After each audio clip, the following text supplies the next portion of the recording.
what makes Asian hotels and Asian hoteliers tick differently? Today, and this is the difference with the rebirth of Regent, and we've done it with Aman Resorts and with GHM Hotels, it's all falls and stands with a concept. You can't just say in a resort I do this, in a city I do that. We do, for instance, urban resorts. There's a very different need for different kind of hotels. And we don't do hotels anymore. We are a platform creator today of where we say, okay, we're in a city resort, or we're in a city development here. What do people need? I don't want to go to a hotel. I want to go to my home. So I think the whole notion of five-star hotels is going to simply disappear in 20 years. We with the Regent, like in many ways Regent 30 years ago when they started with the 5-piece bedrooms, or the 3 Bs, it was the bed, the bathroom, and the breakfast. Very simple concepts. We want to turn this business around now and bring the needs of the customers much more into a development. Not build other hotels with designers and this and that. This is all old hat. And this you can only do, of course, if you're small like ourselves. And you need to be user-friendly. We need to bring different products to our customers. And the customers doesn't know what he wants, but the moment we have these products, they'll buy. You fill us in briefly of the components of your overall project and what role a hotel plays in it. So Portomontenegro is a 25-hectare piece of land on the waterfront in Tivat in Montenegro. It's an old military base that we took over in a privatization a couple of years ago. We have started the selling, and we've already built, in fact, the first phase of the residential, which was only small, but it was in the middle of the financial crisis. We sold out 30 units at 4,500 euros a square meter, and we've since released another 45, which are now, we've sold 40 of those 45 at around 6,500 euros a square meter. So we've had a very strong price appreciation, and actually we're selling up to around 8,000 on some of the more expensive units.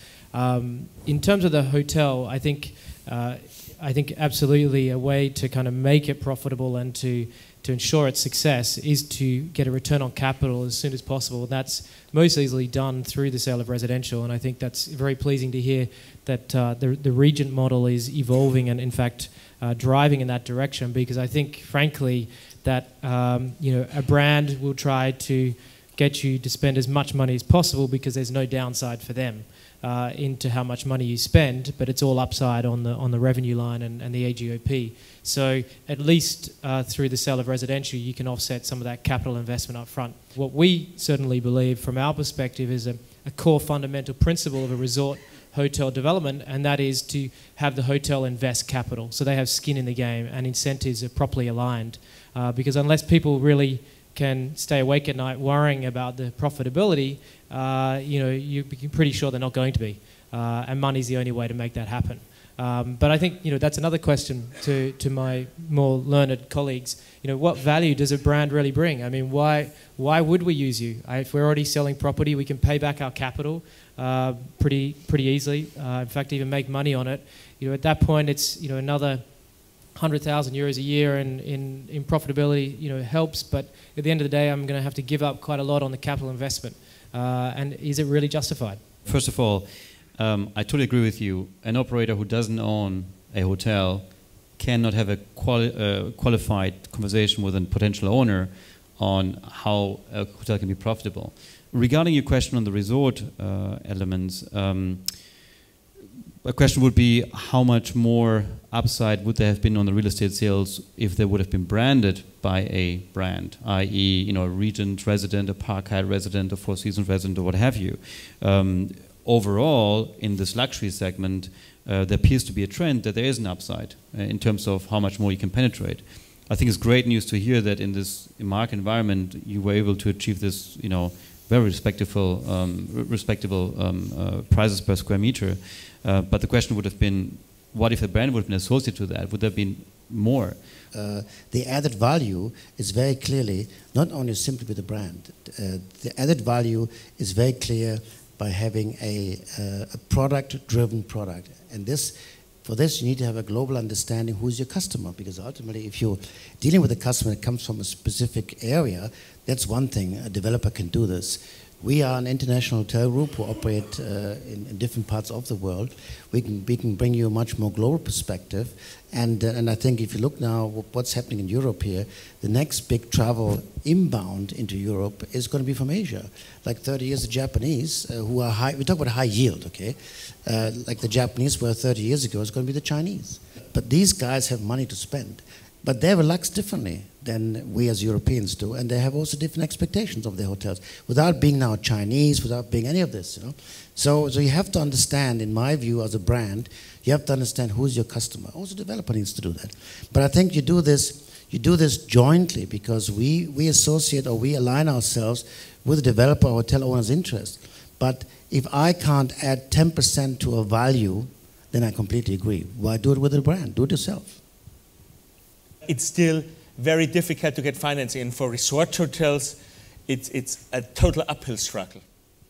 Yes, I mean, you talk to most of the lenders today, and they're spending most of their time and their team's time to refinance. Right now, it's very difficult to finance new construction or new hotel projects anywhere, but yeah. Again, it's about a risk assessment. The first markets which get hit when there's a crisis is where people want to save their money on pockets. That's a leisure sector. The last one which is hit is the business sector, and that's often just shifting from one level to the other with flight restrictions and spending restrictions and all that.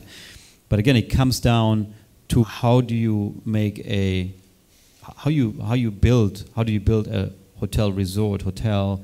Just by itself, you need the real estate component, and that market has also broken off. I understand, Oliver, you have some investors who are equity partners who are cash rich, so to speak, so financing was not the challenge for you. Yeah, I think we're very fortunate to have a very solid group of investors, the Rothschild family, Mr. Arnaud, Mr. Monk, Mr. Deripaska. All of these people are relatively deep-pocketed. I think for any developer, you have to have deep pockets, because you have to ride through the storms, as we've all faced in the last couple of years. It also, minimizing the amount of debt you take on, gives you operational flexibility in terms of how to actually develop the site. In particular, when you have hotels, you don't want to get stuck halfway through building a hotel and have problems with your financing with the banks, which can happen if you're not successful at selling the residential, which is obviously going to be an important part of paying for the hotel itself. So I think that certainly one important lesson for any resort developer, particularly in this day and age where the markets are still very soft, while there is some health returning to it, it's still going to take some time, is to over-equitize it, which unfortunately affects the returns. But I think equally, if you do have confidence that we're going through another cycle, which we have done for centuries, the market will come back. It may take some time, but then everybody will be very well positioned to take advantage of the uptick